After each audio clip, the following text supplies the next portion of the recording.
오늘 시간에 주시는 살아계신 하나님의 말씀은 신약성경 요한복음 21장 5절에서 14절의 말씀입니다. 하나님 말씀 받을 때 다 함께 자리에 일으셔서 한 목소리로 압독합니다. 예수께서 이르시되 얘들아 너희에게 고기가 있느냐? 대답하되 없나이다. 이르시되 그물을 배 오른편에 던지라. 그리하면 잡으리라 하시니 이에 던졌더니 물고기가 많아 그물을 들 수 없더라. 예수께서 사랑하시는 그 제자가 베드로에게 이르되 주님이시라 하니 시몬 베드로가 걷고 있다가 주님이라는 말을 듣고 겉옷을 두른 후에 바다로 뛰어내리더라. 다른 제자들은 육지에서 거리가 불과 한 50칸쯤 되므로 작은 배를 타고 물고기 든 그물을 끌고 와서 육지에 올라보니 숯불이 있는데 그 위에 생선이 놓였고 떡도 있더라. 예수께서 이르시되 지금 잡은 생선을 좀 가져오라 하시니 시몬 베드로가 올라가서 그물을 육지에 끌어올리니 가득히 찬 큰 물고기가 153마리나 이같이 많으나 그물이 찢어지지 아니하였더라. 예수께서 이르시되 와서 조반을 먹으라 하시니 제자들이 주님이신 줄 아는 거로 당신이 누구냐 감히 묻는 자가 없더라. 예수께서 가셔서 떡을 가져다가 그들에게 주시고 생선도 그와 같이 하십니다. 이것은 예수께서 죽은 자 가운데서 살아나신 후에 세 번째로 제자들에게 나타나신 것이라. 아멘. 예수님의 죽음 이후에 제자들은 다시 흩어지고 말았습니다. 오늘 본문에 등장하는 7명의 제자들도 다시 그들의 고향인 디베랴 곧 갈릴리 곳으로 돌아가게 되었습니다. 갈릴리는 대부분의 제자들의 고향입니다. 그리고 예수님을 처음 이 제자들이 만났던 곳이 이 갈릴리 호수였습니다. 주님과 많은 추억이 있었고 주님과의 만남이 있었고 많은 가르침이 있었고 또 수많은 기적들을 경험했던 현장, 그곳이 바로 그들에게 이 갈릴리 호수였습니다. 제자들은 왜 예루살렘을 버리고 이 갈릴리로 왔던 것일까요? 사실 그들이 예루살렘에 있는 것 자체가 매우 위험한 일입니다. 예수님을 안다는 것 자체가, 예수님의 제자라는 것 자체가 자칫 잘못하다가는 죽을 수 있는 매우 위험한 신분이고 또 위험한 일이기 때문에 그들은 이 예루살렘을 외면하고 떠날 수밖에 없었던 것입니다. 그들에게 불확실한 미래가 있었습니다. 주님이 부활했다는 소식을 듣기는 들었지만 그러나 그들이 아직 주님을 직접적으로 경험하지 못했습니다. 그리고 앞으로 어떻게 살아가야 할지 그들은 알지 못하고 지금 고민하고 갈등하고 있습니다. 그러니 어쩌면 그들이 다시 고향으로 돌아가서 다시금 자신의 인생을 점검해보고 그리고 재도약의 기회로 삼는 것이 좋을 듯 보였을지 모릅니다. 그들은 왜 다시 갈릴리 고향으로 돌아갔던 것일까요? 부활하신 주님이 제자들에게 내가 부활하고 난 이후에는 너희보다 먼저 그 갈릴리에 가서 너희를 기다리겠다라고 그들에게 약속하셨기 때문입니다. 주님의 부활을 그들이 직접 목격하지는 못했어도 주님의 부활에 관한 소식을 들었습니다. 그러니 막연하게 주님이 주셨던 옛 말씀이 아마도 떠올랐을 것입니다.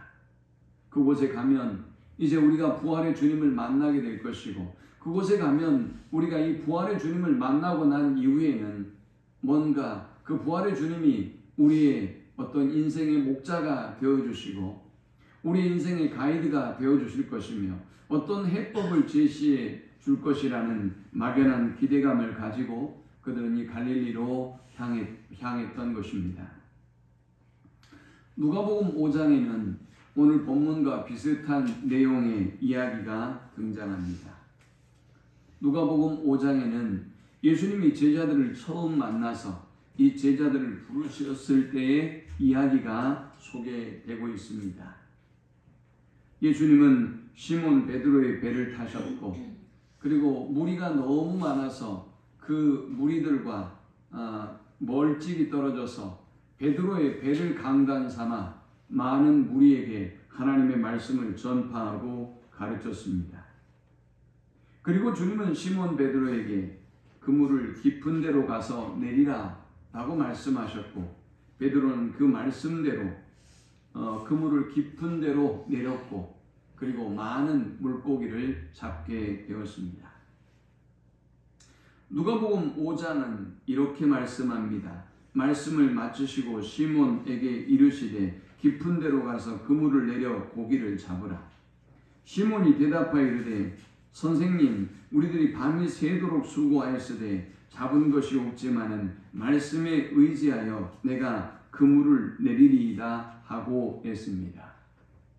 아직 베드로는 이 젊은 예수님이 누구인지 알지 못합니다.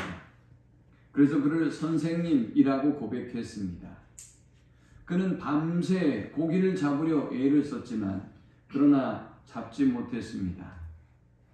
자, 그런데 젊은 예수가, 자기보다 이 갈릴리 호수를 모를 젊은 예수가 깊은 곳에 그물을 내리라 라는 그 말씀을 믿고 그물을 내렸을 때 놀라운 역사가, 기적이 일어나게 되었습니다. 어떻게 이런 일이 벌어졌을까요? 베드로는 단지 자신의 이성과 경험을 내려놓고 하나님의 말씀에 순종했기 때문입니다. 만일 자신의 경험과 지식을 강조하고 예수님과 논쟁을 벌였다면, 아니면 불순종했다면 베드로는 이렇게 많은 고기를 잡을 수 없었을 것입니다. 갈릴리 호수의 낮은 굉장히 뜨겁습니다. 얼마나 덥겠습니까? 장렬하는 태양이 그 표면을 달구기 때문에 수온의 표면은 굉장히 올라갈 수밖에 없는 것입니다. 그래서 물고기는 그 더위를 피해서 저 깊은 곳으로 낮에는 내려가게 되어 있습니다. 그리고 이제 해가 지면, 다시 표면의 수온이 낮아지면 그 물고기가 다시 위로 올라오게 되어지죠. 그때가 언제입니까? 밤입니다. 갈릴리 호수는 따라서 밤에는 물 위에, 물 표면 아주 얕은 곳에서 고기가 잡히는 것입니다. 그런데 우리 주님은 이성과 경험을 전혀 무시한 말씀을 하신 것입니다. 저 깊은 데로 가서 그물을 내려라 라고 말씀하신 것이지요. 그토록 밤새 수고의 땀을 흘리고 노력해서 아무것도 거둔 것이 없었는데 주님은 또다시 그에게 수고의 명령을 내렸습니다. 그러나 베드로는 그 말씀대로 순종했고, 그리고 말씀대로 순종했을 때 이분이 어떤 분인지 알게 되었습니다. 사랑하는 여러분, 여러분의 삶 가운데 아직 예수님을 여러분의 삶의 주인으로 영접하지 못하고 계신 분이 있다면, 아니면 예수를 믿고 예수님에 대한 지식은 많이 알고 있지만 오늘 여러분들이 나의 죄인됨과 예수 그리스도의 구주되심을 알지 못하신 분이 있다면, 경험하지 못하신 분이 있다면 그것은 여러분이 하나님의 말씀에 순종해 보지 않았기 때문입니다. 그물을 깊은 곳에 내려라 라는 말씀대로 여러분이 믿고 순종했다면 주님은 반드시 여러분의 삶 속에 놀라운 일을 행하시고 기적을 보여주셨을 것입니다. 그러나 주님이 말씀하셔도 우리는 거절합니다. 주님, 저는 밤새 그물을 내렸습니다. 주님이 말씀하신 거 다 해봤습니다. 주님, 저는 이 갈릴리 호수에 대해서 논문을 쓸 정도로 잘 알고 있습니다. 저는 어려서부터 이 갈릴리 호수를 너무나 잘 알고 있어요. 그런데 주님이 또 무슨 그런 허튼 말씀을 하십니까? 제가 다 잘 알고 있고요, 제가 다 해봤습니다 라고 주님을 무시했다면 베드로는 주님의 그리스도 되심을 아마도 깨닫지 못했을 것입니다. 그는 깊은 곳에 그물을 내리고 많은 물고기를 잡고 난 이후에 이렇게 고백합니다. 시몬 베드로가 이를 보고 예수의 무릎 아래에 엎드려 이르되 주여 나를 떠나소서, 나는 죄인이로소이다. 이는 자기 및 자기와 함께 있는 모든 사람이 고기 잡힌 것으로 말미암아 놀라고 세베대의 아들로서 시몬의 동업자인 야고보와 요한도 놀랐습니다. 예수께서 시몬에게 이르시되 무서워하지 말라, 이제 후로는 내가 사람을 취하리라 하시니 그들이 베드로를 육지에 대고 모든 것을 버려두고 예수를 따르니라. 예수님과 베드로 그리고 제자들과의 만남은 이렇게 시작되었습니다. 그런데 3년이 지나고 다시 제자들은 이 자리로 돌아오게 된 것입니다. 3년이 지나고 다시 주님도 이 갈릴리 호수에서 이 제자들을 다시 만나게 되었습니다. 무엇이 변했을까요? 사람도 그대로이고 주님은 죽으시고 부활하셨지만 주님도 그대로입니다. 갈릴리 호수도 그대로 있고 갈릴리의 마을들도 그대로 있습니다. 무엇이 변했을까요? 제자들이 변했습니다. 제자들은 주님을 처음 만났을 때 그 열정과 그 순수한 마음과 그 사모하는 마음을 잃어버리고 말았습니다. 주님이 죽으시고 난 이후에 그들은 모든 용기와 담대함과 그리스도에 대한 지식과 사명까지 완전히 잃어버리고 말았습니다. 그리고 그들은 흩어졌고 7명의 제자는 이 갈릴리 호수에서 지금 고기를 잡고 있습니다. 시몬 베드로가 이 갈릴리 호수에 돌아왔습니다. 고향이 얼마나 좋았을까요? 자신이 어렸을 때 그곳에서 고기를 잡았던 추억과 그 기억들, 그 향수가 아마 그를 자극했을 것입니다. 베드로는 다른 친구들에게 나는 고기를 잡으러 간다라고 이야기했고, 그리고 다른 제자들도 우리도 함께 가자라고 고기를 잡으러 나갔습니다. 그들은 날이 새도록 고기를 잡았지만 고기를 한 마리도 잡지 못합니다. 누가복음 5장에서 예수님을 처음 만났을 때 베드로가 빈 그물로 주님을 만났던 것처럼 동일한 상황이 베드로와 제자들에게 펼쳐지고 있었던 것입니다. 주님은 왜 하필 갈릴리로 이들을 인도하셨을까요? 주님은 왜 이 동일한 상황 속에서 제자들을 만나고 계시는 것일까요? 주님은 아마도 그 제자들의 순수한 모습을 다시 그들이 회복하기를 원하셨을지 모릅니다. 주님은 다시 그들의 잃어버린 열정을, 잃어버린 첫사랑의 그 감격과 은혜를 다시 그들이 회복하기를 원하셨는지 모릅니다. 요즘 전자기기들은 리셋 버튼이 있어요. 회로가 충돌하고 그리고 작동이 충돌을 일으킬 때 기능들이 혼선을 빚을 때 리셋 버튼을 누르면 다시 처음으로 돌아갑니다. 모든 것이 새롭게 세팅이 되는 것입니다. 어쩌면 부활의 주님은 이 때 묻은 제자들, 이 새 속에 찌든 제자들을, 이 실패하고 열정과 주님을 향한 사랑을 잃어버린 이 제자들에게 리셋 버튼을 누르시고 다시 그들이 새로운 출발을, 다시 새로운 믿음을, 다시 새로운 사명을 회복하기를 원하셨는지 모릅니다. 저는 오늘 이 갈릴리 호수, 디베랴 호수에 찾아오신 주님과 이 제자들과의 만남을 통해서 우리의 회복이 어떻게 이루어지는지, 주님은 어떻게 우리의 회복을 원하시고 우리를 회복시키고 계시는지를 살펴보면서 함께 은혜를 나누려고 합니다. 먼저 주님의 회복은 주님의 찾아오심을 통해서 시작됩니다. 주님이 우리를 찾아오셔서 회복은 시작되는 것입니다. 여러분이 어떤 마음을 먹고 여러분이 결단하고 여러분이 노력하는 것이 아니라 주님이 여러분을 찾아오시는 것입니다. 주님이 여러분을 만나 주시는 것입니다. 21절에 그 후에 예수께서 디베랴 호수에서 또 제자들에게 자기를 나타내셨으니 나타내신 일은 이러하니라 했습니다. 그 후에라는 말은 언제일까요? 예수님은 지금 부활하셔서 제자들에게 세 번째 자신의 모습을 보여주셨습니다. 부활하신 주님이 사람들에게 세 번째 자신의 모습을 드러낸 것이 오늘 본문의 사건입니다. 그러니 20장에는 두 번 부활하신 주님이 자신을 드러내셨습니다. 그리고 그 이후에 라는 말은 세 번째 부활의 주님이 제자들을 만나시고 그를 드러내셨다라는 것을 의미하는 것입니다. 주님은 그 후에 제자들을 찾아오셨습니다. 누가복음 24장에는 예수님의 죽음 이후로 엠마오로 향하는 두 제자의 이야기가 소개되고 있습니다. 그들은 예루살렘에서 엠마오로 향하면서 예수님에 관한 이야기를 주고받으며 서로 슬퍼하며 근심하며 그 길을 내려가고 있습니다. 그때 한 사람이 그 두 사람의 슬픔이 가득한 이야기 속에 개입하고 끼어듭니다. 그들에게 물었습니다.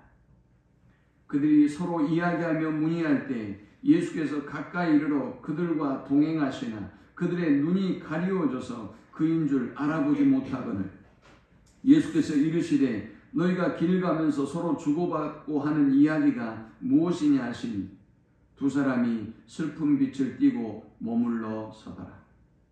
그 한 사람인 글로바라 하는 자가 대답하이르되 당신이 예루살렘에 체류하면서도 요즘 거기서 된 일을 혼자만 알지 못하느냐? 라고 예수님을 꾸짖었습니다. 슬픔에 가득했던 그들, 미래에 대한 불확실한 근심으로 가득했던 그들은 주님이 그들과 함께 동행하시고 주님이 그를 찾아와 주셔서 그 행로를 같이 행하고 있음에도 불구하고 그들은 주님을 알아보지 못했습니다. 사랑하는 여러분, 어쩌면 오늘 저와 여러분의 가정에 주님이 찾아오시고 저와 여러분의 일터에 주님이 찾아오시고 저와 여러분의 주변에 어떠한 모습으로 주님이 찾아오셨을지 모르지만 부활의 주님은 저와 여러분을 찾아오셔서 여러분에게 말씀하시고 여러분을 진리로 인도하시고 계시는지 몰라요. 그런데 문제는 우리가 슬픔으로, 우리가 욕심으로, 우리가 죄로, 우리가 그 근심으로 귀가 가리워지고 눈이 가리워져서 주님의 말씀을 듣지 못하고 주님을 보지 못하고 주님의 역사를 보지 못하기 때문에 우리가 부활의 주님을 만나지 못하고 살아가고 있는지 모릅니다. 그들은 주님을 알아보지 못한 것뿐만이 아닙니다. 주님을 꾸짖습니다. 그 이르시되 무슨 일이냐? 이르되 나사렛 예수이리니 그는 하나님과 모든 백성 앞에서 말과 일에 능하신 선지자이었거늘 우리 대제사장들과 관리들이 사형 판결에 넘겨주어 십자가에 못 박았느니라. 우리는 이 사람이 이스라엘을 속량할 자라고 바랐노라. 이뿐 아니라 이 일이 일어난 지 사흘째요. 또한 우리 중에 어떤 여자들이 우리로 놀라게 하였으니 이는 그들이 새벽에 무덤에 갔다가 그의 시체는 보지 못하고 와서 그가 살아나셨다는 천사들의 나타남을 보았다 함이라. 그들은 예수님에 관한 이야기를 다 예수님께 다시 전해줍니다. 그리고 예수님의 부활의 소식도 전해 주었습니다. 그들은 사실을 잘 알고 있는 것입니다. 그런데 문제는 사실은 알고 있는지 모르겠지만 그들은 부활을 믿지 못하고 있습니다. 그들은 사실은 잘 알고 있지만 주님을 알아보지 못하고 있을 뿐만이 아니라 주님을 믿지 못하고 있습니다. 여러분이 예수님을 꾸짖으실 만큼 성경을 잘 아셔도 여러분이 성경을 달달 외우고 목사님을 예수님을 꾸짖고 가르칠 만큼 뛰어난 지식과 능력을 가지고 있어도 그 말씀을 믿지 못하면 아무것도 아니라는 사실을 기억하셔야 합니다. 오늘 부활의 주님이 여러분 곁에서 여러분에게 친히 말씀하시고 진리로 깨닫게 하셔도 오늘 그렇게 메신저가 돼서 부활의 주님을 대신해서 여러분에게 말씀을 전하는 그들을 여러분은 모욕하고 여러분은 저주하고 여러분은 무시하고 오히려 어리석다고 책망하고 계실지 모릅니다. 부활의 주님은 이렇게 엠마오의 제자들 곁에 찾아오셨고 부활의 주님은 이렇게 고향으로 돌아간 제자들을 찾아오셔서 그들을 회복시키기 시작합니다. 오늘 여러분을 찾아오시는 그 부활의 주님의 음성을 듣고 그 부활의 주님의 인도함을 받는 우리 모두가 될 수 있기를 축원합니다. 회복은 두 번째, 우리의 실존에 대한 자각에서 시작됩니다. 주님은 다시 제자들에게 물었습니다. 4절에 날이 새어갈 때 예수께서 바닷가에 서셨으나 제자들이 예수이신 줄 알지 못하는지라. 예수께서 이르시되 애들아 너희에게 고기가 있느냐 대답하되 없나이다. 여러분, 어부가 밤새 수고하고 땀을 흘렸는데 고기를 못 잡았다라고 하는 것은 부끄러운 일입니다. 이 어부가 정상적인 어부라고 한다면 이 이야기를 함부로 사람들에게 할 수가 없습니다. 그래서 낚시꾼들이 고기를 못 낚으면 사간다고 그러죠. 주님은 지금 제자들에게 물었습니다. 너희에게 고기가 있느냐? 오늘 저와 여러분에게 주님은 묻습니다. 너희에게 고기가 있느냐라고 말이죠. 주님을 멀리하고 주님을 외면하고 믿음을 버리고 얼마나 우리가 열심히 살았습니까?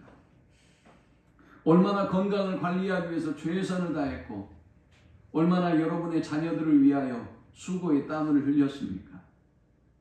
얼마나 여러분의 사업을 위해서, 여러분의 성공을 위해서, 여러분이 자리 잡고 어떤 위치에 도달하고 명예와 영광을 얻기 위해서 얼마나 수고의 땀을 흘렸습니까? 주님을 외면하고 주님을 버린 채 말이죠. 그런데 우리 주님은 묻습니다.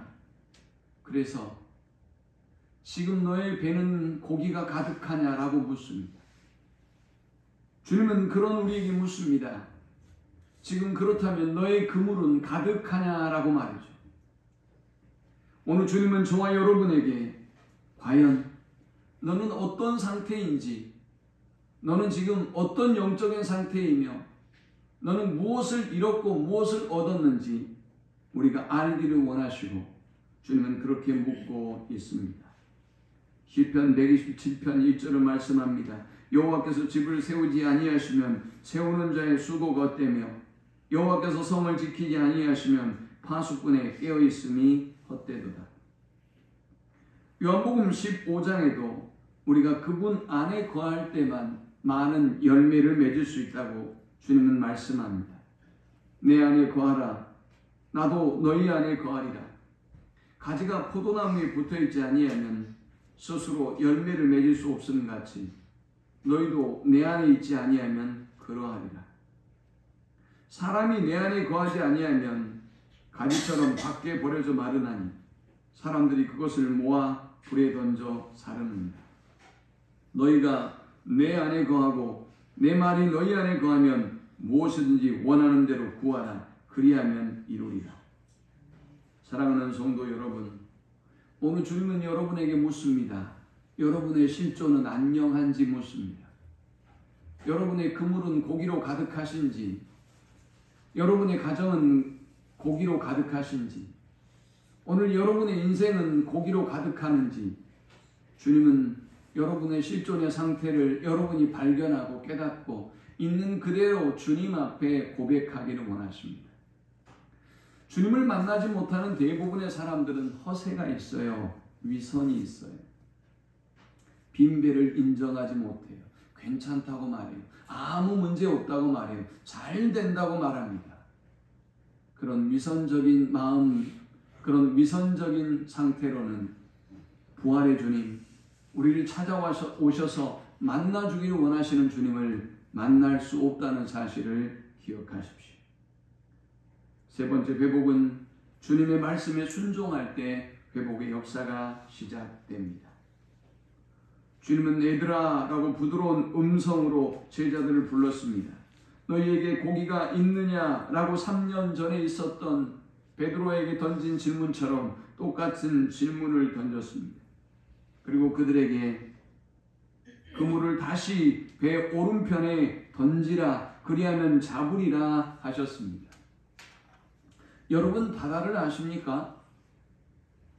여러분 혹시 배를 아세요? 저는 배에서 고기를 잡아본 적은 없어요. 바닷가에 살았지만 배에서 그냥 낚시 조금 해본 것 뿐이지 저희 동네는 막 배에서 그물을 내려서 고기를 잡는 그런 어업은 하지 않습니다. 그래서 제가 해보거나 본 적이 없습니다. 그런데요, 생각해 보십시오. 지금 베드로와 제자들의 일행이 타고 있는 배는 큰 크루즈 같은 배가 아니에요. 이 배는 무슨 항공모함처럼 비행기를 몇 대 실을 만큼의 크기가 아닙니다. 그저 사람이 몇 명 탈 정도의 아주 자그마한 배예요. 여러분이 상상하시는 그 배가 맞습니다. 그 배는요, 그물을 오른편에 던지나 왼편에 던지나 차이가 나질 않아요. 무슨 차이가 나겠습니까? 배폭이 몇 미터나 된다고요? 별 의미가 없습니다. 그런데 여러분, 그렇다면 도대체 무슨 차이가 이렇게 엄청난 결과를 가져온 것일까요? 사람이 변하지 않았습니다. 베드로의 일행 그대로입니다. 배도 그대로입니다. 그물도 그대로입니다. 갈릴리 호수도 그대로입니다. 주님도 그대로입니다.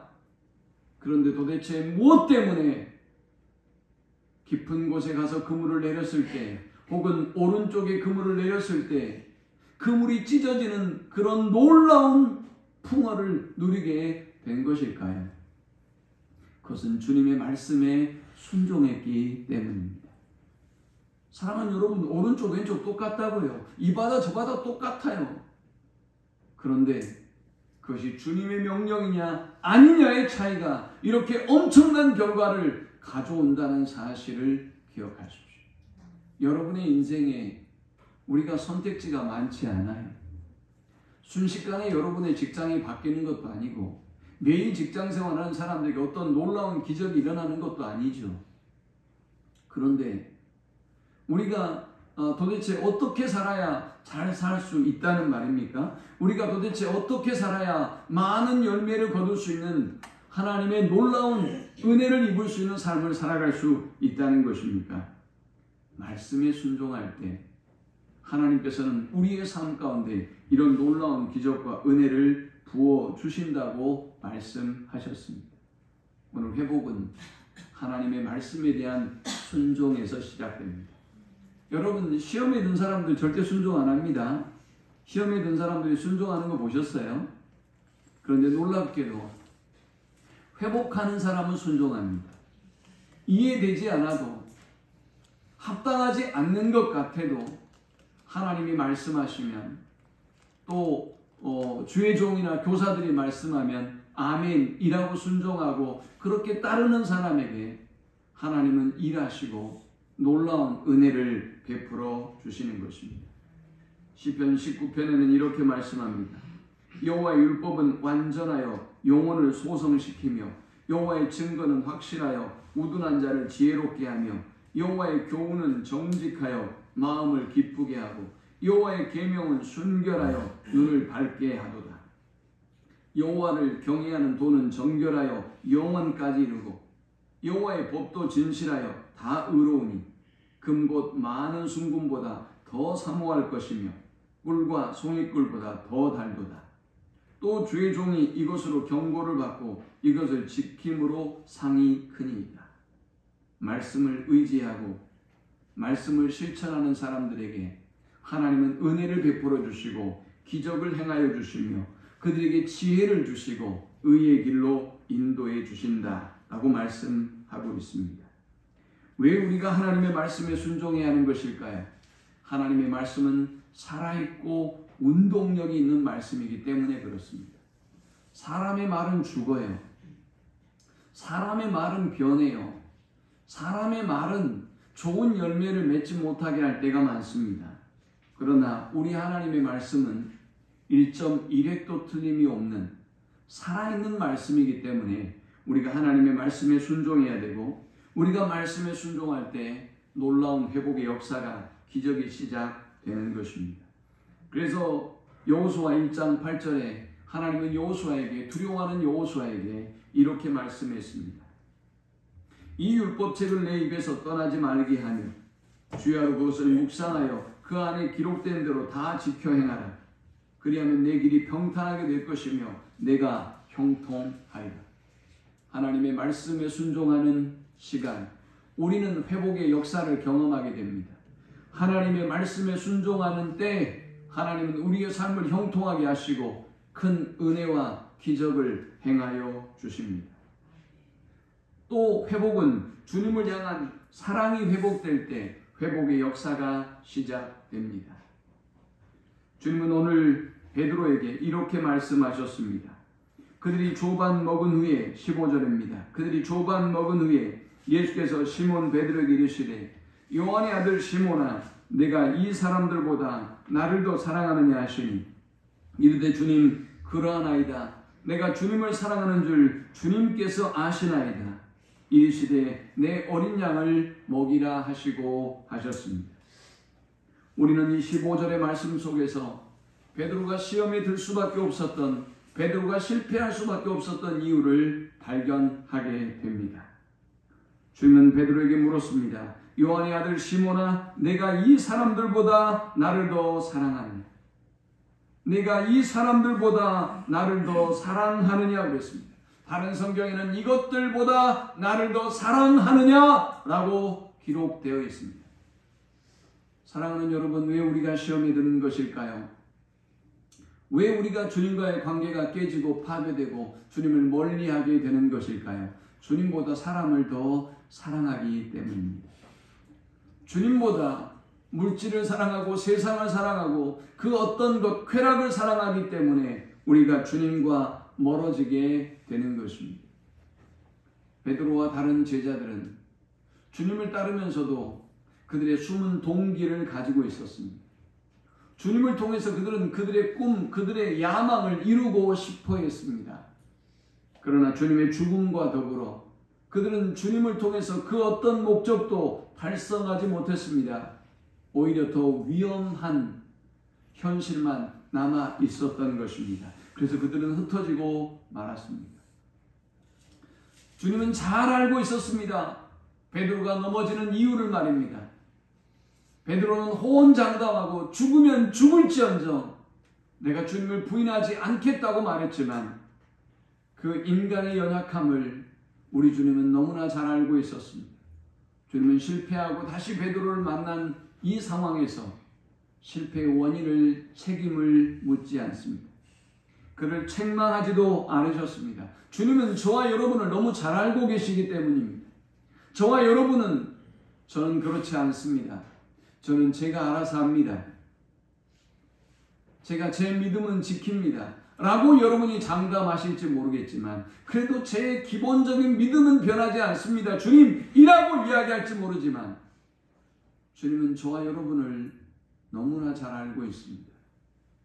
그래서 주님은 다른 것을 묻지 않으십니다. 여러분이 주님을 사랑하는지 묻습니다. 이 사랑이 회복되면, 주님을 향한 사랑이 회복되면 우리의 모든 것이 회복될 것이기 때문입니다. 주님은 여러분의 사랑을 물으시면서 더 사랑하느냐고 묻습니다. 여러분이 사랑하는 그 물질보다 나를 더 사랑하는지 묻습니다. 여러분이 사랑하는 그 사람보다, 여러분이 사랑하는 세상의 그 어떤 것보다 나를 더 사랑하느냐고 묻습니다. 사랑하는 여러분, 이 질문에 오늘 여러분의 현재의 실존을 바라보십시오. 주님보다 사랑하는 것이 많을수록 우리는 주님을 멀찍이 쫓을 수밖에 없고 주님을 외면할 수밖에 없습니다. 야고보서 4장은 이렇게 말씀하고 있습니다. 가늠한 여인들아, 세상과 벗된 것이 하나님과 원수됨을 알지 못하느냐? 그런즉 누구든지 세상과 벗이 되고자 하는 자는 스스로 하나님과 원수되는 것이니 너희는 하나님이 우리 속에 거하게 하신 성령이 시기하기까지 사모하신다는 말씀을 헛된 줄로 생각하느냐? 그러나 더욱 큰 은혜를 주시나니 그러므로 일렀으되 하나님이 교만한 자를 물리치시고 겸손한 자에게 은혜를 주신다 하였느니라. 하나님을 가까이 하라. 그리하면 너희를 가까이 하시리라. 죄인들아 손을 깨끗이 하라. 두 마음을 품은 자들아 마음을 정결하게 하라. 슬퍼하며 애통하며 울지어다. 너희 웃음을 애통으로 너희 즐거움을 근심으로 바꿀지어다. 주 앞에서 낮추라. 그리하면 주께서 너희를 높이시리라. 사랑하는 여러분, 주님보다 세상을 사랑하는 것 영적인 간음이라고 말씀합니다. 주님보다 물질을 사랑하는 것, 사람을 사랑하는 것 영적인 간음이라고 말씀합니다. 두 마음을 품었기 때문에 영적인 간음이며 그것이 우리를 침륜에 빠뜨리고 하나님과 멀어지게 하고 있다라고 말씀합니다. 회복은 하나님을 향한 사랑의 회복에서 시작됩니다. 하나님을 향한 절대적인 사랑을 회복할 수 있는 우리 모두가 될 수 있기를 축원합니다. 주는 마지막 사명을 회복시켜 주심으로 이 제자들의 회복을 완성하셨습니다. 회복의 완성은 사명의 회복으로 증명됩니다. 하나님과의 관계가 온전한 사람, 친밀한 사람, 하나님을 뜨겁게 사랑하는 사람은 사명을 회복합니다. 자신이 있어야 될 자리를 아는 것입니다. 자신이 해야 할 일을 아는 것입니다. 그러므로 늘 은혜가 충만한 사람은 알지 못하게 하나님의 일에, 하나님의 나라의 일에, 교회 일에 충성을 다하는 것입니다. 주님은 내가 나를 사랑하느냐?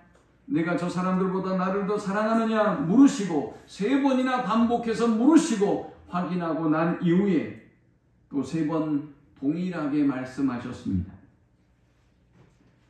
내 어린 양을 먹이라. 16절에도 내 양을 치라. 그리고 17절에도 내 양을 먹이라 라고 말씀합니다. 저는 이 말씀이 얼마나 두려운 말씀인지 생각해 봅니다. 이 한 마리 어린 양은 천하보다 귀한 양입니다. 주님이 천하보다 귀한 양을 우리에게 맡겨주셨습니다.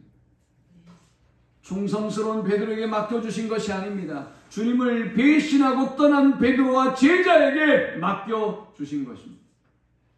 주님이 보시기에 검증된 저와 여러분에게 이 양무리를 맡겨주신 것이 아닙니다. 여전히 배신할 수 있고 여전히 주님보다 다른 것을 더 사랑하고 더 마음을 빼앗기고 살아갈 수 있는, 한 번 배신한 사람은 또다시 배신한다는 말을 우리가 하지 않습니까? 그런 연약한 베드로와 제자들에게 주님은 천하보다 귀한 자신의 모든 것을 다 아낌없이 주시고 살려낸 양을 주님은 맡겨주셨습니다. 말씀을 맺습니다. 사랑하는 여러분, 부활의 주님은 오늘 저와 여러분을 사랑하셔서 자신의 모든 것을 주셨습니다. 부활의 주님은 그럼에도 불구하고 저와 여러분이 길을 잃고 방황하고 있는 모습을 보고 안타까워하십니다. 그러나 우리에게 희망이 있는 것은 그런 우리를 내버려만 두고 계시지 않는다는 사실입니다. 주님은 우리를 찾아오십니다. 알지 못하지만 그분이 누구인지 내 곁에서 말씀하고 있는 이분을 통해서 주님이 무엇을 말씀하시는지도 깨닫지 못하고 살아가지만 주님은 찾아오셔서 여러분의 직장에서 여러분과 한 버스를 탄 모습으로, 아니면 언론을 통해서, SNS를 통해서도 끊임없이 부활의 주님은 여러분을 찾아오시고 여러분과 말씀을 나누기를 원하십니다. 주님은 저와 여러분의 실존을 깨닫기를 원하십니다. 주님을 떠나고 주님을 외면한 채 얼마나 잘 되었는지, 얼마나 잘 먹고 잘 살고 있는지, 얼마나 목표를 이루고 꿈을 이루고 야망을 이루고 있는지 말입니다. 그리고 그 빈배의 인생을 주님 앞에 인정하고 시인하기를 원합니다. 그리고 주님은 다시 우리가 말씀대로 그물을 내리고 말씀대로 순종하는 삶을 살기를 원합니다. 실패의 원인은 다른 어떤 것이 아니라, 모르는 것이 아니라 하나님을 향한 사랑의 실패라는 것을 알고 주님은 우리가 그 사랑을 다시 회복하기를 원하십니다. 그 첫사랑의 회복을 원하셔서 주님은 다시 이 제자들을 이 갈릴리 호수에서 기다리시고 그들을 만나주시고 그들에게 다시 새 일을 행하셨습니다. 여러분, 주님을 처음 만났을 때 생각해 보십시오. 주님의 은혜를 처음 깨닫게 되었을 때 그때를 생각해 보십시오. 주님은 저와 여러분이 바로 그 자리, 그 순간, 그 믿음, 그 순수함으로 돌아가기를 원하십니다. 사랑의 회복은 사명의 회복으로 바뀝니다. 오늘 주님을 멀리하고 사명을 멀리하고 직분을 멀리하고 오늘 여러분이 해야 할 일이 무엇인지 깨닫지 못하고 살아가고 있는 여러분에게 주님은 찾아오셔서 사명이 회복되기를 원하십니다. 부활의 주님을 만남으로 사명이 회복될 수 있는 우리 모든 성도들이 되시기를 축원합니다.